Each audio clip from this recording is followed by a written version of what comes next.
Hey guys, thank you very much for joining us again for another exciting episode of YOMO. This is the Year of Magical Learning podcast.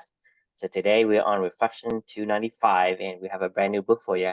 This is a book called Cinema Speculation by Quentin Tarantino, You a know who famous Quentin, guy. yeah, you know who Quentin Tarantino is, right? Yeah, he's Okay, a yeah. movie director. Like Pulp Fiction, Yeah. Reservoir Dogs, Kill Bill, whatever, those kind of movies. Yeah. So this is the book. It's called Cinema Speculation by Quentin Tarantino. So this is it's kind of like a memoir, but it's not really a memoir. It's more of like him just diving deep into his love of cinema and speculating on cinema and kind of all things that captivated his interest when he was young, and really like diving deep into films from the 1970s in particular that really were the catalyst for sparking his love of film, Mhm. right?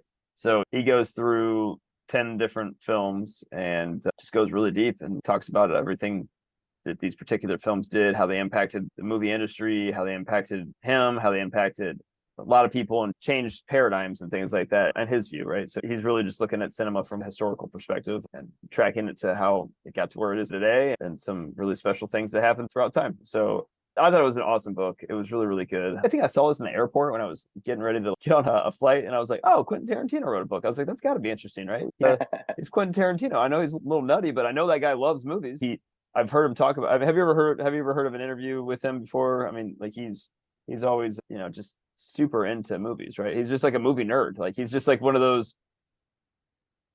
He's a movie nerd. I mean, he's a nerd. He just loves movies, So he's obsessed, and I knew that, right? And this is about meaningful work is contagious is the reflection title for this, right? So I can safely say that I am not a movie buff, right? Like the last time that I went to go see even a movie in the theaters, I can't remember the last time I watched a movie, because like now we have Netflix and stuff like that, So most of the time I watch anything, it's usually like a series or something along those lines. But even on Netflix or HBO Max. Oh, I did one of the books that my wife and I did that was called The Best Movie Year Ever, which was about 1999. One of the movies that are reviewed from that year was Office Space, and I remembered how good Office Space was, and I watched Office Space a couple months ago. That was probably the last time that I can remember watching a movie. The last time I went in person to go see a movie in the theater.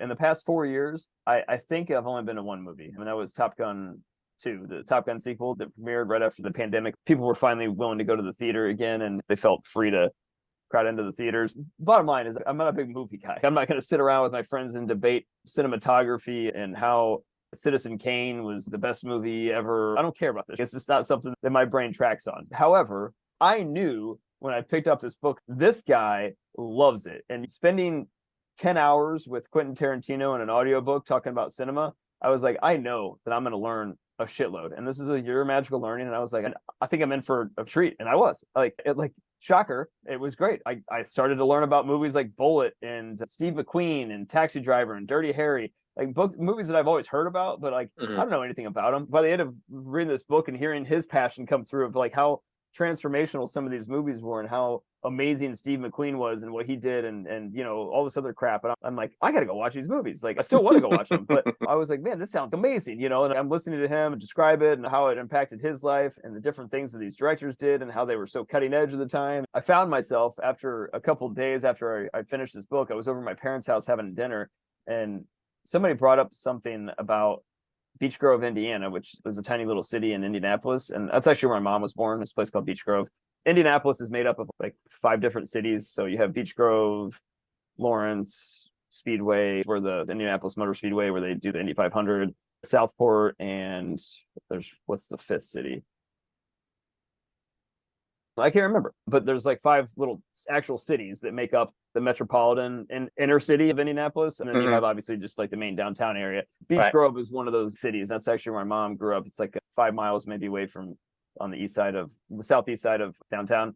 And Steve McQueen's actually from Beech Grove, Indiana. So he was born in Beech Grove. And I happen to randomly know that fact for some reason, but somebody was talking about something. I was like, oh, they brought up Beech Grove because, obviously my mom was from that area. And I was like, oh, I just learned that, Steve McQueen was from Beech Grove. And she was like, oh, yeah. And then they started talking about it and whatever. And then I started talking about like, this book that I was listening to and, learning about like Bullet and whatever other movies and things like that he was in. And anyway, it was bizarre. I found myself just like randomly talking about Steve McQueen and movies from the 1970s with my parents on a random Sunday night or whatever it was. And I went over there for dinner and I was like, this is weird. This is what meaningful work does though for people, right? When you're around people that have their full soul in the game, you just feel it, you absorb it. It makes you want to go explore what they're exploring a little bit. It makes you want to go engage, and they're so excited, so into, and so have so much love that's exuding out of them as they're talking about the stuff that is literally contagious. The more and more that you're around people like this, you know it when you're around somebody. And I swear to God, if you can spend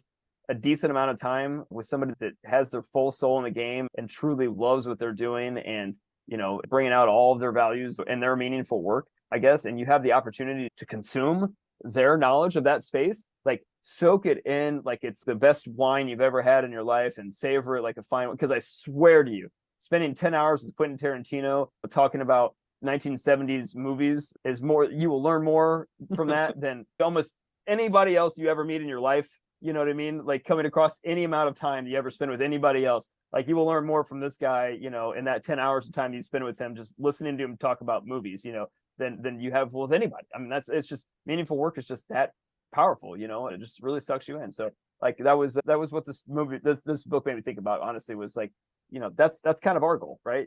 Is like, this is what I think of, not just him, like, but some of my favorite authors, their meaningful work is contagious. Like we talk about this with Stephen Covey, and you're like, putting 30 years, 40 years of somebody's life into a book, or Adam Grant or Darren Hardy and Simon Sinek and Bill Bryson and Nassim Taleb and Daniel Kahneman and Jonathan Haidt, Jay Shetty, all these people, right? Like these people, what they wrote for us and what we have the time to go spend with them, you can feel how much they love their meaningful work. And I hope someday people see this stuff with you and I, or maybe other works that we put together, or other stuff that we do, or just being around us in Clubany someday, and they're like, these guys really do care about other people finding meaningful work. I think they really do. And they'll learn more from us if they just sat around and listened to us for 5 hours. I'd love to get your thoughts. I'll just pause there. Yeah. Right. So yeah, I mean, when we say meaningful work, you think about meaningful work. Meaningful work usually equals world class. Because when you do meaningful work, you are so drawn to it that sometimes it takes real willpower to pull you away from. And because you are world class at it, I mean, you spend so much time on that particular subject that will trump anyone else that even try to be in the vicinity of it. Right. And so when you look at the Stephen Covey, the Adam Grant, Darren Hardy, Jonathan Haidt, Kahneman, I mean, these guys spend, like you say, 40, 50, 60 years. And not only that, but they have also leveraged the shoulders of giants before them. They have taken the studies and the experiments they have done way before them and distill it into what they understand. And not only that, but also orchestrate it in a way that it's easy for you to understand and grasp. Because we're talking about making something impeccable, making something simple. I mean, it takes a master to make that simple. Hard. And it's out. So when somebody is able to give you meaningful work, they are world class at what they do.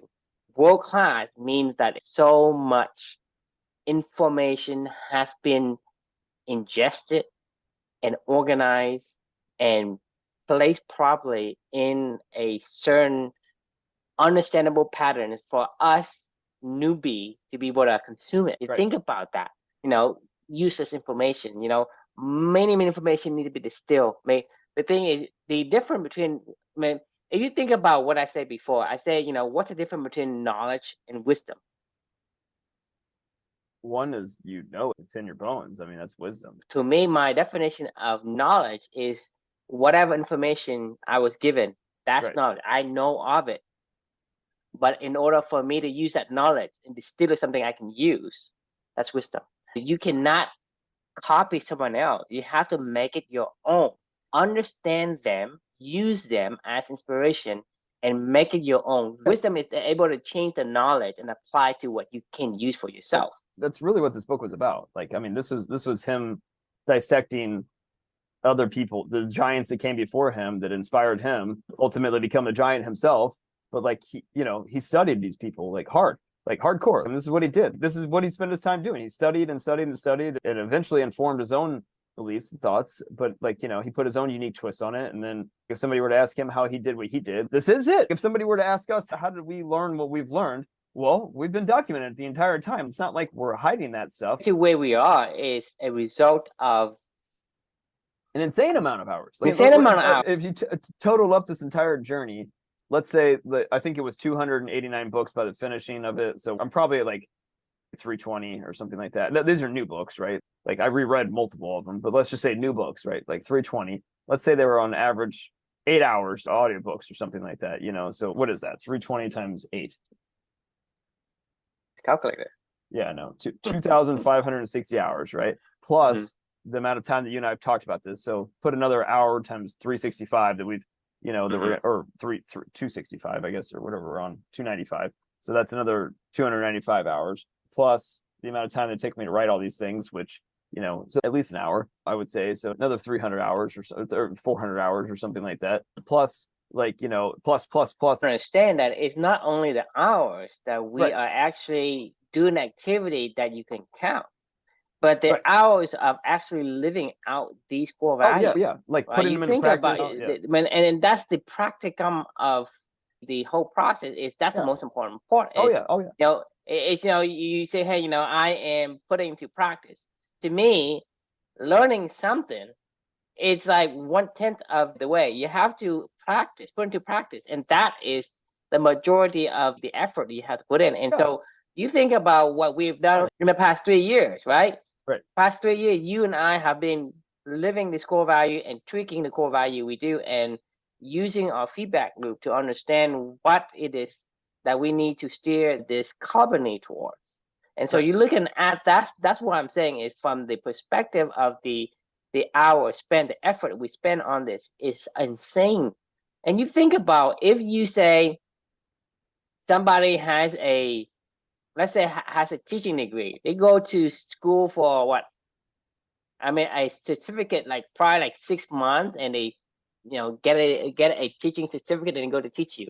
Right. And then you go to psychology, right? Psychology, people go to psychology and they probably take, I don't know, in the whole entire 4 years of psychology, take how many hours psychology? It probably take like, hey, I'm taking like maybe 40 credits or 100 credits. Yeah. And then the psychology spectrum spans so large that they're going to spend maybe an hour of each of the particular sub concentration they're in, right? And to you, that's like maybe 100 hours or less, or maybe an hour less of, hey, how to help this person in this situation.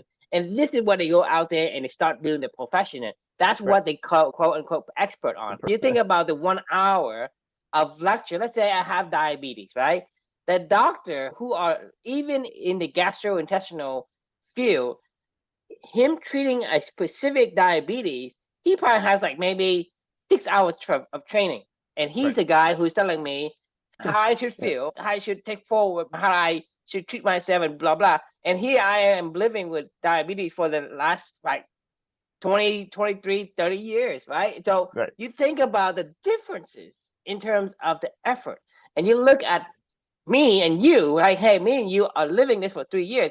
We have more experience than anyone who's trying to preach you on something that they're trying to, quote unquote, learn and become an expert at. Don't get me wrong, there are therapists who are really good because they love it and that's become their meaningful work. And that's what they think all day and every day because that's what they do, that's what they live.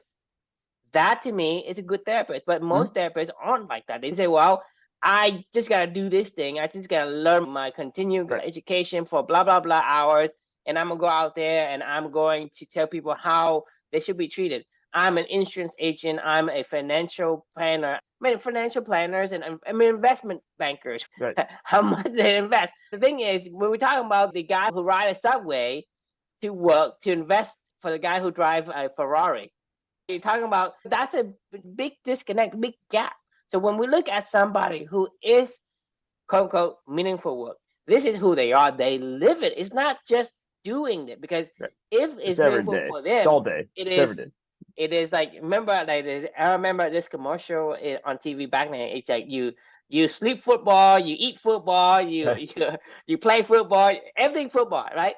to me, when you have meaningful work, that's what you are doing. Is you actually embrace it in every single moment, every single cell that you have. Right. And when you do that, you become world class. And then when you do that, you exude the emotion. When Right. you exude emotion, people pick up the emotion. They say, "Well, this guy." I mean, it's contagious because It is. emotion I to mean, emotion, you match the wavelength of this person. When right. I'm very energetic, right, you're gonna say, "Hey, get some energy from this guy." Or if I'm saying, "Oh, I'm so bored," and blah blah, right? You feel that, hey, your energy starts to drop just Right. because we try to match the person energy. And when you talk with somebody who is so into whatever they're talking about, their level of energy rises and it exudes to you, and you match his level. And to Yep. me, this is why it is so extraordinary and so It shouldn't be though. energizing to listen to somebody who has the game. Yes. You Like think about it. When it you is. say, well, you feel the guy because when I read Taleb's book, right, I was like, I feel for you, man. Because Yeah. Yeah. Right. he still exudes in emotion and he means what he said, and you can sense that. And I think this is what I think what's so interesting and so energizing to kind of get to know the people who actually put their life work into a book. And I think these books are the type of book that I'm looking for. Book you should read. You should never read a book by somebody that doesn't have their full soul in the game, that isn't meaningful work. My wife comes to mind when I think of this stuff. She really, really cares about equity and inclusion. Feel however you want to feel about these topics, but she really cares. She goes to conferences, she reads her books, she's obsessed with this stuff, her favorite authors and things like that. She implements a lot of these things in the school that she's a principal of, right? She talks about these things, she explores these topics, she does this stuff all the time. Her meaningful relationships are around these kind of things, right? If she wanted to talk to me about this, I would listen, right? She's got her whole soul in the game. It doesn't matter what I think about it. I'm not a movie buff. I don't care. It doesn't change the fact that I still won't be interesting story because we are right. drawn to the other person's story, right? Because the Yeah. thing is, his story isn't as exciting or whatever as like, hey, the plot of a hero and a twist and turn Right. and that. But it is interesting to us because Oh my that's God. human. Yeah. Yeah. You know what I mean? Because Matthew McConaughey's book was like that, man. Like I was like, holy shit, like this guy, he's got his soul in the game of his world, of how Mhm. he acts. Like, I mean, like he's like it's not a shtick. Like he's legit. Like, I mean, he is like that. This has been one of the weirdest things that I've experienced when I, read these books and stuff like that. I know when I have like this feel, I don't know how to describe the feeling, but like you know that feeling when you're like you just feel like a connection to somebody, like, or whatever, like Mhm. there's books that I read when I don't feel that connection. I remember like that book Procrastinate on Purpose. I didn't feel that connection with that guy. I think he was just spouting off things that he had learned and that he thinks is right, but he doesn't actually believe in his soul that it is right. Or this book, It's Is About it Damn is it Time. isn't that a lot of books out there? It's a rare find to find a book that people put the soul in the game because the thing is we don't really care about the plot as much as the connection to a human soul. I think if Agree. you write a book, regardless of how you tell it Or and and what it's anywhere about, it's you not share any about the. story. You can tell any story about somebody who is gonna live in a farm or doing this and that. It's still interesting because there is a connection. We only care about the connection, and Right. that is human nature for us, right? It isn't about trying to have this epic, legendary plot or anything like that. We Right. don't really care because even if you have something that is legendary plot, but it's like something else, like an alien or something that you can't really relate to, it isn't as heartfelt, right? Your emotion aren't moved, but because we have the gene, because this is why our human species have been able to surpass the Neanderthals and become the apex, is because we're able to connect with one another without even speaking. We can look at other people's eyes and tell, hey, this person is this, a person is that, and you can even tell them what to do without even saying, because we can Mhm. project that into the other person. That connection between human and human, it is so ingrained into our core DNA. That's what passed on. That becomes the foundations of our survival. And I Mhm. think that carries on to us today. And that's why we yearn to have the connection. If you have $1 billion, but you can't share it with anyone, how, I mean, you think about it. Just, I mean, Right. you don't have to answer the question, but think about it. It's like, hey, something is not right. Something is off, Yeah, right? it's worthless. Yeah. It's worthless because you mean there's no sense of satisfaction. The emotion is in there. The emotion actually it becomes worse because it feels like something is it's on your shoulder, it's pushing you down and it's suppressing you. versus you have to something lifted, something you have to say. A lot of people can't keep a secret because depending on what kind of secret it is. Hey, I have a good secret about longevity. Let's say life, whatever. I have a secret about sleep. I must tell you. I am Right. so compelled to tell because without it, I can't. Even if you don't receive it.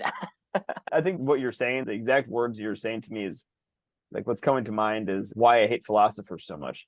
Because I feel like they're always just talking about rhetoric, about observing and sharing what they observe, and they don't ever go down to the valley floor, mix it up, and figure out, is this really what you believe? Or is this just nonsense? Right. I find it hard to engage with philosophers so much because the content, I don't know that they believe in it. I think that they believe in it, but I don't think they actually think that you believe in it, and believing in it is different because we talked about it yesterday, conclusion of that book, right? We saying, hey, if I were to go back and have a time machine and go back to my, in the past and tell my 20-year-old self, okay, to believe in something else, to me, it makes no difference because that guy believed in hustling, believe in doing whatever. And so he believes it so much. He believes it. It's not like it's a lie. He didn't tell a lie, but his life suffered. He feels just like for you, for example, you believe you have to be this great person and do all this great thing, but you have panic attack because it doesn't fit, because what you believe and what you truly believe is completely different. Mm-hmm. Right? Because when you believe that, hey, I believe I can eat a frog, right? And I believe I love eating the frog, but your body doesn't say, no, I don't like the frog. And so regardless of what you believe, so it's not about that they lie to you. They truly think they know. Truly think they believe in it, but it isn't the right kind of belief because it isn't aligning with your body, right? Your mind. So let me take you back then. When we're talking about your body and your mind is essentially the rider. Your body is the elephant and the rider. We're talking about this in the happiness hypothesis in the book, Think Fast and So. I want to make sure that the audience understand what we're saying is when we're saying meaningful these two work is things connecting are separate. they're separate. Meaningful work is connecting them together. In order for you to have meaningful work, it has to align with both. Right. It cannot be, because you cannot say, hey, the rider wants to go left, the elephant will go to right, right? And you forcing the elephant to go left, and you think, hey, this is the right way. It's not. It's a whole package deal. So in order for you to have meaningful work, you have to have both of those aligned. It's like Bill O'Reilly, spouting off about, religion and whatever, sexually assaulting his coworkers and doing all this stuff. Like, this is when you get those dichotomies of people that you're like, they did that? Because they weren't in alignment with, their rider and their elephant. Right, because they think that, hey, this is the right way, but the elephant thinks something different, and then eventually you're gonna slip because you're gonna be dozing off somewhere, and the elephant does the things, and then that's why you get panic attack whenever you think you're on the right path. Imposter syndrome comes from, like, have you ever heard this term, imposter syndrome, all the time now these days? Like, because like people think that they shouldn't be where they are. Like, do you think Quentin Tarantino has ever had imposter syndrome on movies? No. He may have gotten nervous about how people were going to receive his meaningful work that he put out there, but I don't think he ever was like, kidding me? I know about movies. I've been studying movies since I was born. This is my life. This is what I do. This is who I am. I don't have imposter syndrome in this conversation. Like I told you, I don't care if I'm the only one standing on an island. I will stand on that island by myself. We feel the same way. You are willing to stand alone on an island if you have to, because when you do that, you're both alone. You are so anchored in what you do. You're so at peace with yourself. Regardless of what you do, it's still gonna be a satisfying life. You can be a billionaire, but if you and your rider and your elephant is not aligning, I don't care if you're a trillionaire. It does not have a satisfaction of, hey, I did something that I want. I just say I got this, but it's not inauthentic. It's so authentic. I was just having a conversation today with one of my teammates who's a little frustrated right now. She's getting really frustrated with a lot of elements of this job and the job that she's asked to do, of maybe some of her people that she has to be aligned with, and the teams that she has to work with. There's a lot of problems to solve. There's a lot of things that feel like are frustrations with her. And she's like, expressed to me, because we developed an open relationship of trust and openness, right? For people where they feel like they can share this stuff with me. And she told me, like, I'm worried that I'm, not good at this job, or something's going to happen to my job potentially, or something along those lines. The truth of the matter is, when I'm explaining to her about the art of running uphill, the art of running downhill, and she's telling me, she literally was like, I feel like for the past month, I've had no energy when I come to work every single day, just because I just feel like there's just like this, like, stuff that I just don't want to deal with, that it's impeding my path. And, she's like, I still love my job and I like what I do, but like, it's just whatever. Anyway, as she's describing all this stuff to me, I'm literally telling her the same stuff that you and I talk about all the time about the art of running uphill, the art of running downhill, the same, making sure that you put your love in your work. And if you're feeling this way, listen to your thoughts, go back and think about these things. My point being is, I know what I'm saying to her is truly coming from a place of, I've studied a lot about this stuff. I feel like I love these topics. These are things that I'm going to continue to iterate on in my own life, and I'm going to continue to iterate on with them. I'm hearing the same stuff that you and I talk about all the time. When's the first time to fire somebody? The first time you think about it. When's the first time you hate your job? The first time you probably think about it. Like, you should probably quit. When's the right time to quit your job? The first time that you go, I think I'm losing. I think I'm having to exert a lot of willpower just to do this job.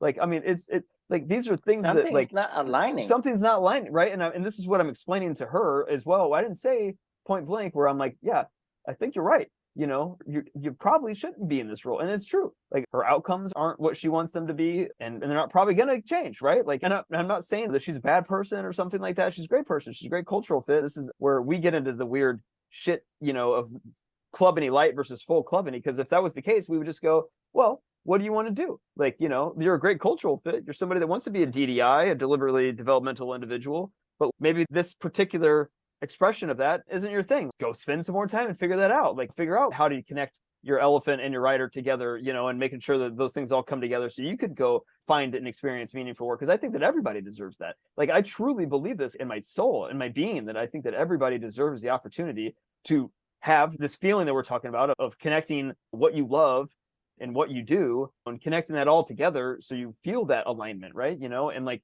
it's not bullshit. It doesn't matter to me. Like, I feel it right now, and it makes me feel like I'm on the right path of my own life, and it makes me feel connected to my daughter. It makes me feel like you and I are helping other people. And like, I don't think you can not listen to me and tell me that I'm fucking lying to you right now. You know what I mean? You could have listened to me 4 years ago, and you would have said, hey, Chris, if I'm telling you just got to hustle harder, you got to grind, you got to go run up that hill. This is what I would have been telling her. You know what I mean? I guarantee, like, this would have been the conversation in my previous manager. It's called life hacking. I'm trying to convince her to almost quit her job, man. Like, I'm literally like, and before I would have been like, we can do this. Get up that fucking hill, motherfucker. Like, let's go. Like, like, and I would have. But the like, thing is, why? eventually it doesn't last, because the only thing you're saying, hey, basically say, hey, this person, hey, all you have to do is stay in jail and they stay in prison for the next 3 to 4 years, 5 years. That's what you're telling them to do. It's like, that's prison. When you can't do what you want to do, you're in a prison.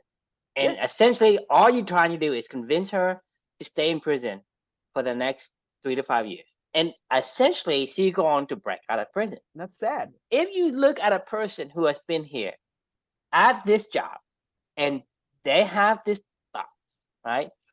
Do you think 50 years down the line that she's still in the company?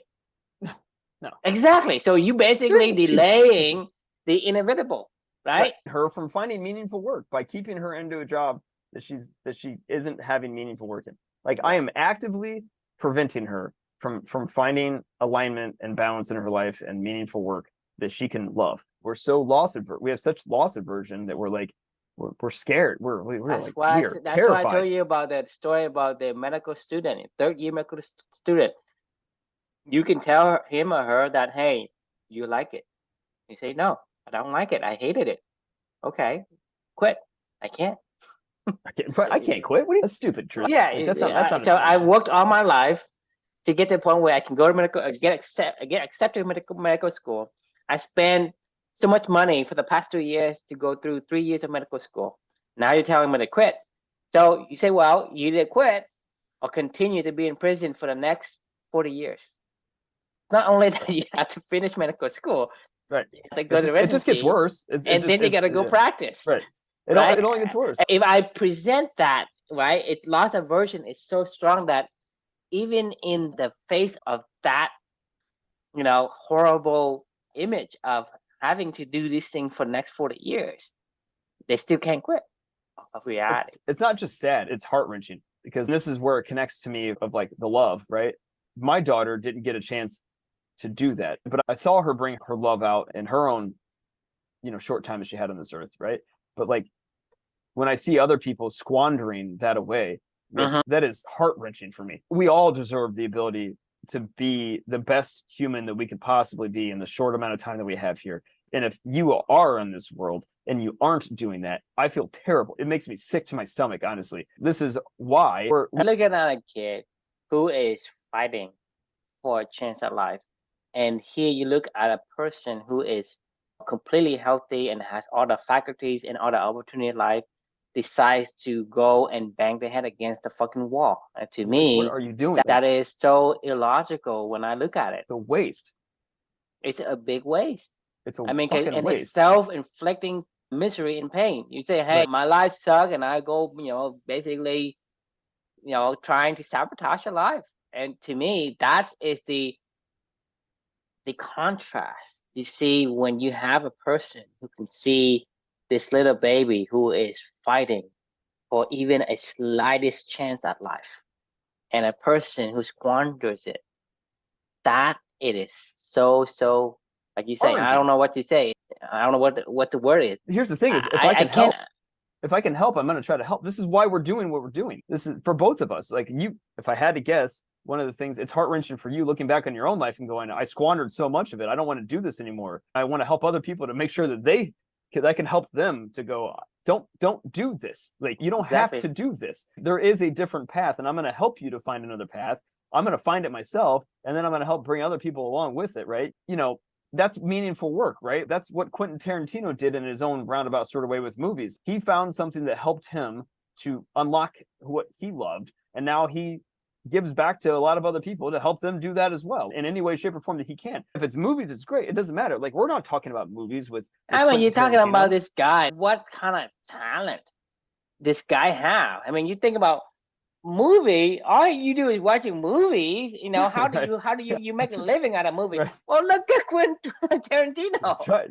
Right? And so he's like, oh, you gotta be useful to society. Whatever you do isn't useful. But you look at him, right? You look at a guy who say, I like to speak of new words, right? You look at the guy who writes a dictionary. Right. The thing is, this is what I'm saying is people don't think straight. They think, hey, I have to go provide a physical labor of a service for people to have value. Value comes from so many places, right? It doesn't matter what it is you want. It comes from love. It comes from love. People can say, hey, I can do makeup, right? Well, you look at all the movies and all the makeup and all the costume design and all that. Well, you look at all those people. Somebody has to do that. And it's not like they are homeless out in the street, And let's say, I love to go fishing. I fish all the time. And you say, well, how would you make money? How would you make a living fishing? Well, that's the thing. It's because you are narrow-minded in your thinking about. That's why I say in company, people look at company and say, well, if you tell people not to do anything, then they won't produce anything. And to me, that is actually the opposite. Because the thing is, I like to swim, or I like to go scuba diving, or I like to do explorations, or I like to do go finding junk stuff or whatever. Whatever that is, your heart desire has a value to someone. And when you do that, right, you become world class. Not only that you are satisfied with the life that you have, but you're also going to be world class at what you do, meaning meaningful work, but you also get paid handsomely for it.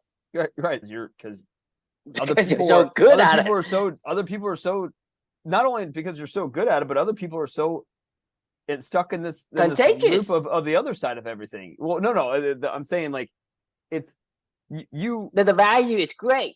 The value is great. So like it's almost like you have no competition either. So it's like the value is great, and you have no competition, and like you're just on an island getting to do whatever you want to do with nobody can compete with you with being you.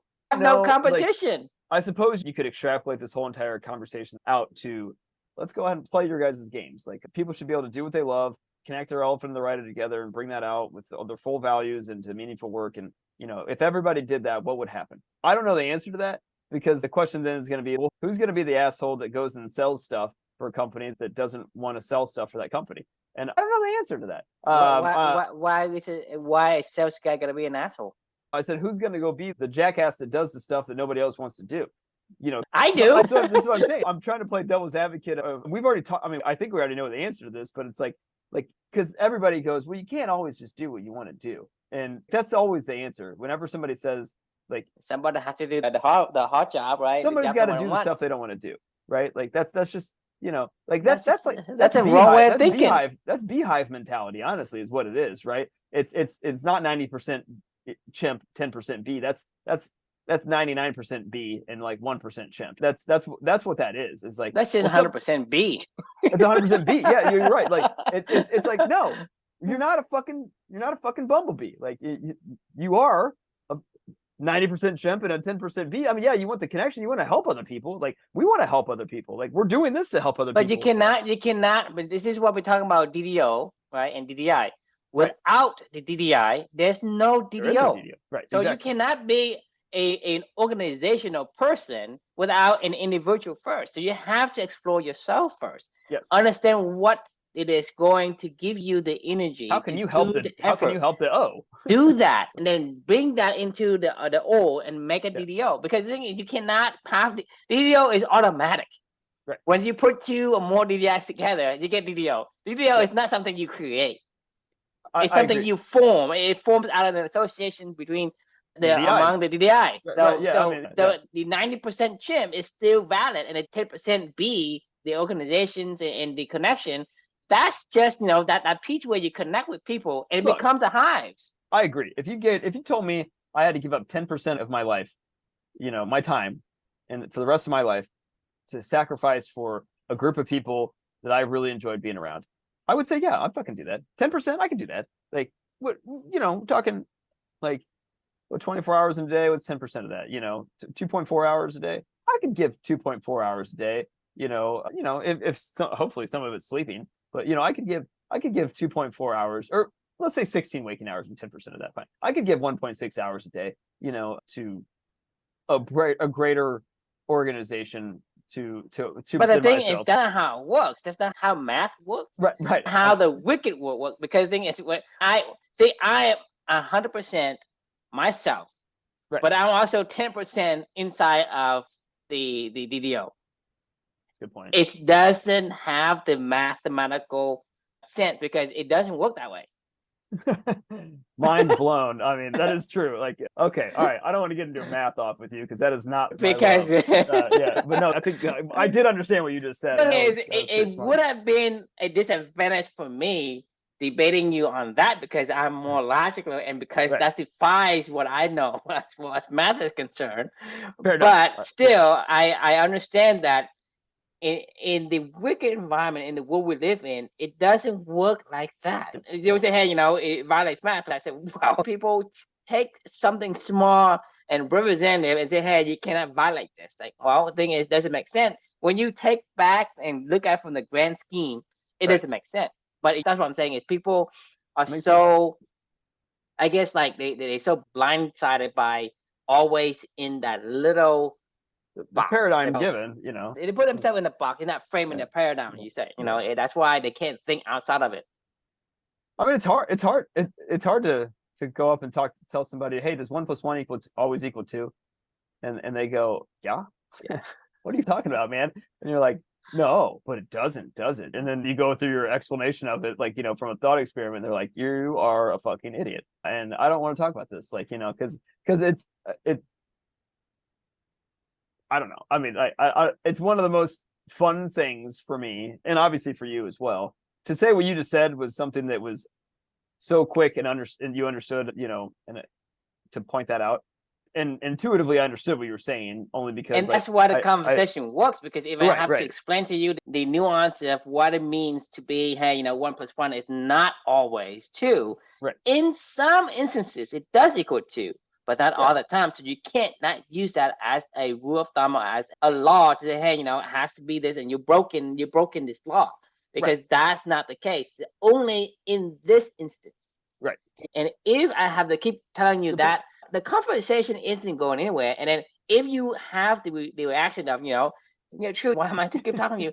A conversation stops, and then you and I will never talk again. Yeah, but probably not a chance of a meaningful relationship. You have this receptivity of saying, I do see that. I might not understand as much as you what I think you want me to know, but I do see there may be a possibility that I don't think that every single scenario is going to be always true. Right, Then right. yeah, so conversation can continue, but having a person that understands you makes the conversation so much energizing Agreed. versus somebody who's like and it's just stopped like that. And I Yeah. think having that build these connections and that connection, we get into the flow and we get lots of time.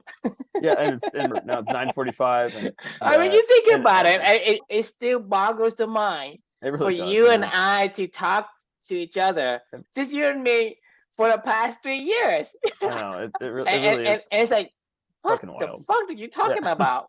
it is wild. I mean, And the thing is, eventually, it's gonna have to slow down, and it's gonna start to get to the point where you guys got nothing else to say. But the I thing is, in reality, it's the opposite. agreed. I want to put my final thought on this one because you just reminded me of, if meaningful work is contagious, let's call it the opposite of that. Non-meaningful work is toxic. It is like being dropped into toxic. It It is is just draining when you don't have meaningful work. The work itself toxic. requires willpower, and it's This draining you. this is exactly what I was just talking about with one of our teammates. I could see it with her. I'm in tune with this. In lifetimes past, I would have been like, let's fight. But how can I encourage you to turn this boulder around? Or maybe I'll help push your boulder for a little bit. But the truth of the matter is, it's never going to work. Like, when the meaningful work is toxic, it's never going to get untoxic. It just doesn't work that way. I don't care how long you can endure that. There's plenty of people that endure toxic work, Eventually, non-meaningful it'll work, get to the for a point where it lifetime, cannot endure anymore. until you get to the point where you cannot endure. Like, And there's that's a the whole, have to endure something.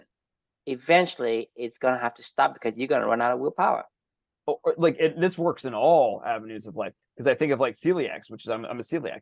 Like, there's a lot of people that are 60, 70 years old that have been a celiac their entire life, and they've endured it and they've endured it and they've endured it, and they didn't know what it was, but they knew they didn't feel right or something like that, right? And the negative downstream ramifications that start to compound off of that, Your body doesn't overcome it. It's right, going to succumb, not overcome. yes, it will Right? just, When you think, hey, this guy goes from 10-year-old to 30-year-old, and he can endure like 20 years. Somebody can say, I can go from 10-year-old to 60 years. I can do it for 50 years. But the thing is, it's still the endurance. It's not going to say, well, because you have 60 years of it, your body is getting so strong to overcome right, it. no, You are no longer celiac. That doesn't work ever. right. It is ever. Eventually, you will succumb to it, and your body is going to lose its battle with whatever it is that it's not aligned with. Yep. You cannot continue to eat the frog and say, hey, eventually I will love the frog. It's not how the universe works. Like, it is not, it'll never work that way. You're fucking miserable every day. Like, when you're a celiac from 10 years old until you're 60 years old, when every fucking meal you eat, you feel like shit. That fucking sucks. I mean, you're talking to people who have chronic disease. They are yearning for the day that they no longer have pain. Okay. Right. And that is the thought of, dying. Okay. And believe me, I know what I'm talking about because, because the thing is, you have this core directive for survival, but when you're in pain so much, that's the thought across your mind many, many times.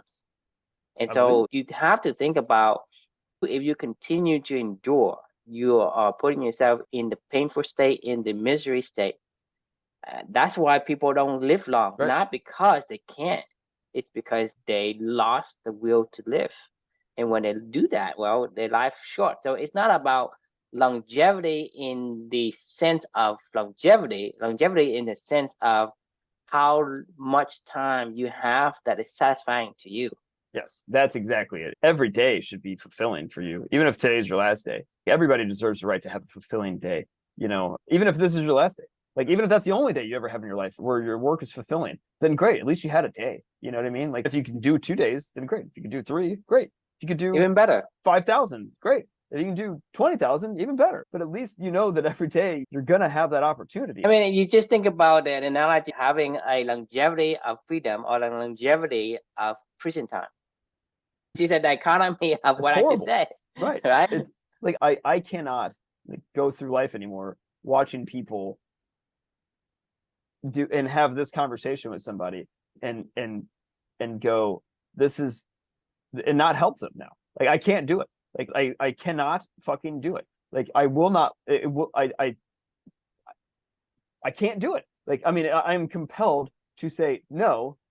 I'm not going to enable this. You're aligned with what you know, and now because you cannot oppose that core value, right? Because it takes so much energy. You can do it, but it's going to take more energy for you to convince that person to continue to push on. Yeah, and that's the beauty. The second beautiful side effect of meaningful work. Like I can pull from an insane amount of sources at this point in time that are ingrained into my brain. Like when I'm trying to, you and I are basically, walking. Exactly. No, I mean, like this, like without a doubt, like I know for a fact this happens all the time now, where like all of our conversations, all of the books, all of the writings, all the reflections, all this whole entire story together of Clubany, like it comes together where like I don't have to think about it anymore. It's like slow motion. When I'm seeing something happen, I'm like, oh, this is what needs to be applied here, and now whether I explicitly state that or I get them to think of that or I pull from story to illustrate it or whatever, like all these things like are this is probably no different than Quentin Tarantino when he's trying to figure out how to make Kill Bill or something like that, or Pulp Fiction, become Pulp Fiction that we get so enthralled with, where it's like, oh, well, I saw, Steve McQueen in Bullet do this XYZ or whatever, and then I studied how the filmmaker did XYZ, and I did this with 5,000 other movies. If I did this in this scenario right now, like it might get the desired effect that I'm trying to get out of this whole entire thing, because he just intrinsically knows it like the back of his hand. It is him. Like he is it, and it is him, right? It's like this is like a really profound learning for me in this moment right now of thinking back to my previous like coaching and stuff like that. I still loved my teammates, and I still loved, leading people. My red threads, if you will, were still the same red threads, right? But like I believe, like, God, this is so difficult to try to describe, because I can't say that I didn't believe what I believed before. Because if you asked me then, I would have said, yeah, no, I believe that. But like, I know that I believe now. You know what I mean? Like how I feel and have. So yes, it's the rider belief and then the elephant belief. To simplify it, whatever you do, right? And so if you do something and you have like adverse thought about it, or you do something that you really believe in, but you have a panic attack, that means that your heart isn't in it. Right. Right. When your heart isn't in it, that means that it's not aligning with your body. Your body, i.e., the elephant, is not aligned with the elephant. So it has to be the brain believes it, the mind believes it, the heart also believes it. This is why when you say I believe, I really, really believe, because that's essentially a belief of aligning of the rider belief and the belief of the elephant as well. Yeah. Because most of the time we think we believe. That is the rider is believing in it. Yes, it's not like he's lying to himself or he's lying to the people. He thinks that way, but because it isn't aligned with the elephant, it has these conflicts. Yeah, I can't tell my team before in the past run up that hill when I'm over there struggling with panic attacks and trying to figure out how I run up the hill still. You know what I mean? Like because I shouldn't have been running up the hill anyway, and I can't tell them to go fall. I guess you can, because I did it, but like people do this shit all the time where like you just like, and I may be completely wrong right now. Like that's one of our things is like that's built into the values of Clubany is humility. Like I don't know anything, like, and I still, while I feel like I'm walking the path that I want to walk, I still don't know anything. But that's important. You have to feel like you want to walk the path you want to walk, because it's not about thinking it, right? The elephant has to do the work. So the rider is the mind and the elephant is the body. The body still has to endure and the body still has to do the work. So it has to be the feeling. The feeling has to be there, because to me, a memory, it all comes from my feeling. I feel this. I can go to the beach. I feel like I am enjoying myself. The thing is, that's what I'm saying. I told you many times before is, in some cases where a guy who's making $1 million a year and he's stressed out and is so like angry at himself for making only $1 million, and because his neighbor makes 1.1 million, because but that is the feeling. It has nothing to do with anything, right? You get my point? Because the thing is, you think, hey, I'm in this wonderful paradise. the beach, the breeze, everything is great. I don't have to worry. My kids are healthy. Everything's so grand. But you have to find some nitpicky. Hey, it's I don't like the water. It has some seaweed in it. Or like, I mean, so you think about it. If you feel like this beach, whatever you're on, is a piece of shit, it's a piece of shit. Your memory is what you feel. If you feel good, that's your memory. If you don't feel good, that's also your memory. But the feeling is because the body has to go through and endure it. And your elephant, your mind can influence how you feel and kind of get them to where it can feel right most of the time. But your feeling is what determines where you go. Because the elephant can't carry the elephant over to the left or the right where he wants to go. He has to get the elephant to go to the direction he want to go. Let's say he want to go right. He has to kind of steer the elephant to the right. Right. He cannot just physically jump down and then lift the elephant up and carry the elephant to the right. You think about it. So the feeling is important, even though we want the consistency between the rider and elephant, the mind and the heart. That's the ultimate combinations. But the feeling, to me, it is so primitive that that's what's gonna make you, whether you have a satisfying life or not. It is your feeling about it. So how do you control your core values and your control, quote unquote, control instability to get your feeling to be more positive than negatives? Yeah, I agree. Absolutely. Final thought.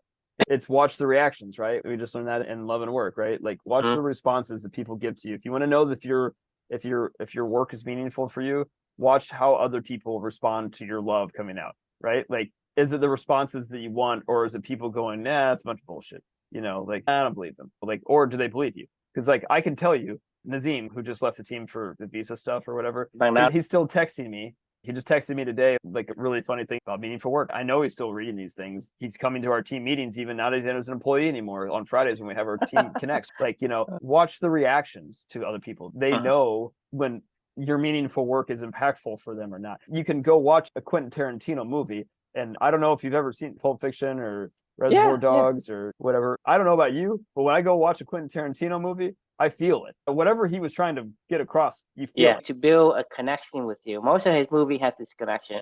Whether you're watching that. That was such a good movie too. Yeah, I mean, I don't like that topic, but I enjoyed the movie. Quentin Tarantino puts a lot of love in his stuff. You know what I mean? And you want to come back. Like Nazim wants to still be a part of this stuff, right? That it shows, because when you love something, it's love that comes out. Right. Because Quentin Tarantino, he loves movie. And when he makes movie, his love comes out. So you feel it. So you say, hey, he put his love into it. It's because he loves it.